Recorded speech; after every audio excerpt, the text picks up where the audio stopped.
Welcome to Ask the Authors. I'm Carmen Valake. I'm Randy Harrington. And today we're talking about why we love... Fill in the blank. Fill in the blank. Well, we do travel a bunch. We do get a chance to see all kinds of different things. Mm-hmm. And we're opinionated. Well, and like any true evolutionary, we chase shiny things. Absolutely. Now, let's start so that people don't think that we're complete flakes on a bit of a literary note, because you turned me on to these books, and they are outstanding. Yeah. Yes, for folks who are listening, we love to read. We are avid readers, and about maybe 3 years ago, I stumbled upon Louise Penny, and she's a mystery author. She writes lots of different mysteries, but the one I love is the Gamache Mysteries, Inspector Gamache. Inspector Gamache Mysteries. And the first one, I believe, is called Still Life. That's right, a still life, like the painting. Like a painting, yes. Mm-hmm. It all takes place in a tiny little town in Canada. Yeah, outside of Montreal. Yeah. And these are so well written. The mysteries are fabulous. Mm-hmm. The characters are amazing. Well, we believe this town actually exists, and I know you said that we were supposed to be giving ourselves a little credibility here, but this town is so real. I swear it exists. Real. 3 Pines. These people are real. My mom wants to take a tour to 3 Pines. See, there you go. That's She's what like, I'm saying. It must exist. And what's great about this is we have recommended this book series to all sorts of different people, CEOs, of financial institutions, people who haven't read in a long time, people who've never read a book. Yeah. What I love about it is when I really need to see some good language again, when I need to just immerse myself in things that sound beautiful, you can go to Louise Penny and get a darn good story out of it as well. She delivers every single time. Yeah. So Louise Penny, Still Life, Inspector Gamache. Inspector Gamache Go series. check it out. Absolutely. Now, shifting to TV, as you know, I like my cooking. You do. I love to cook. Yes. And there is a show on, I believe it's on the Food Network. It's called The Culinary Adventures of Baron Ambrosia. Wow. I know. I love the title right away. You've shown me a few of these episodes, and I got to say, it's pretty creative. It's weird. It is deeply weird. But if you were to do a cooking show, it would look a lot like this. It would look just like this. Absolutely. Baron Ambrosia is this over-the-top character who, through some ridiculous plot artifice, takes us through the various eateries in local towns, and mostly focuses on ethnic cuisines, which I like. But it is just a ridiculous piece of television. But I find it enormously entertaining. It's a half-an-hour show.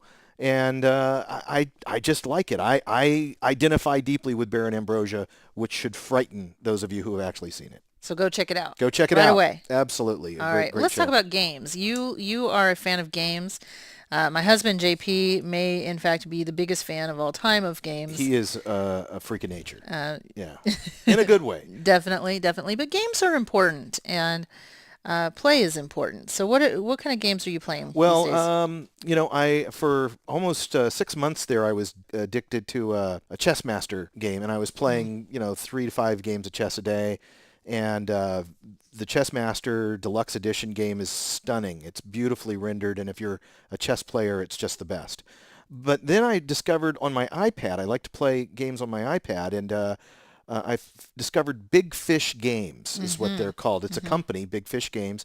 Go to the App Store, go to Big Fish Games, and you're going to see probably about 50 different games. And they're rich in puzzles and problem solving and, plots that don't really matter much, but you're just constantly having your brain challenged in completely different ways. And I find it enormously amusing when I'm sitting on an airplane in my 4-inch seat with, nothing to do for 7 hours. Other people can watch you play your games. Yes. All right. So Big Fish Games. Games. Go check it out. Big lots thumbs of up. good games there.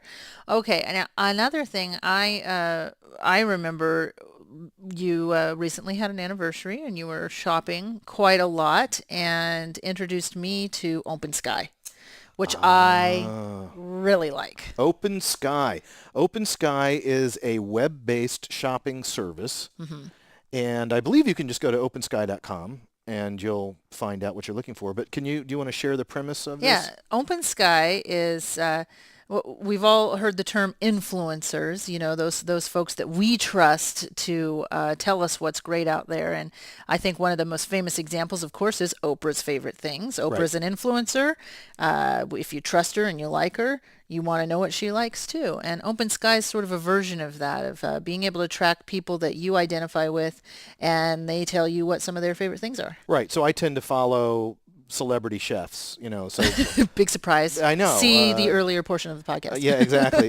Bobby Flay or Alton Brown or somebody like that. And what they'll do is I'll then get an email that says, oh, Bobby Flay found these 16 things. And like there was some really creative, organic, rare popcorns. I mean, how cool is that? Yeah, very cool. And so you're introduced to all these things you would never ordinarily see. I have to go look that up because I do love my popcorn. Yeah, it was. I ordered it. It was actually really.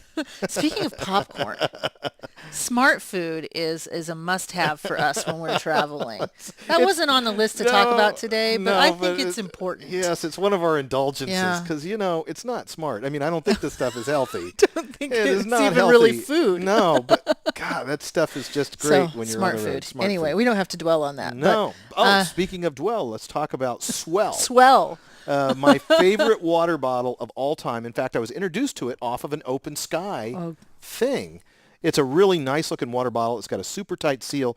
It's got like that thermos quality to it where if you put cold water in there at 8 in the morning and then you leave that sucker in your car on a hot summer day, 5 o'clock in the afternoon, you pick it up, you still got cold water in there. I mean, it is remarkable how well it insulates hot or cold, and it fits nicely in my backpack. I travel with it all the time. It's a little expensive.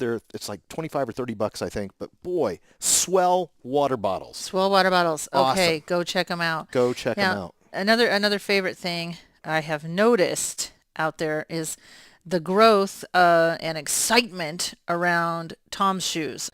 My daughter just auditioned for the Nutcracker in Portland yesterday. Big deal. You got a line of 100 and some odd little ballerinas, and there must have been 80% in Tom's shoes, most of them pink and glittery. Nice. But it has just taken over the world. As we speak, I am wearing proudly a pair of Tom shoes. I live in these things.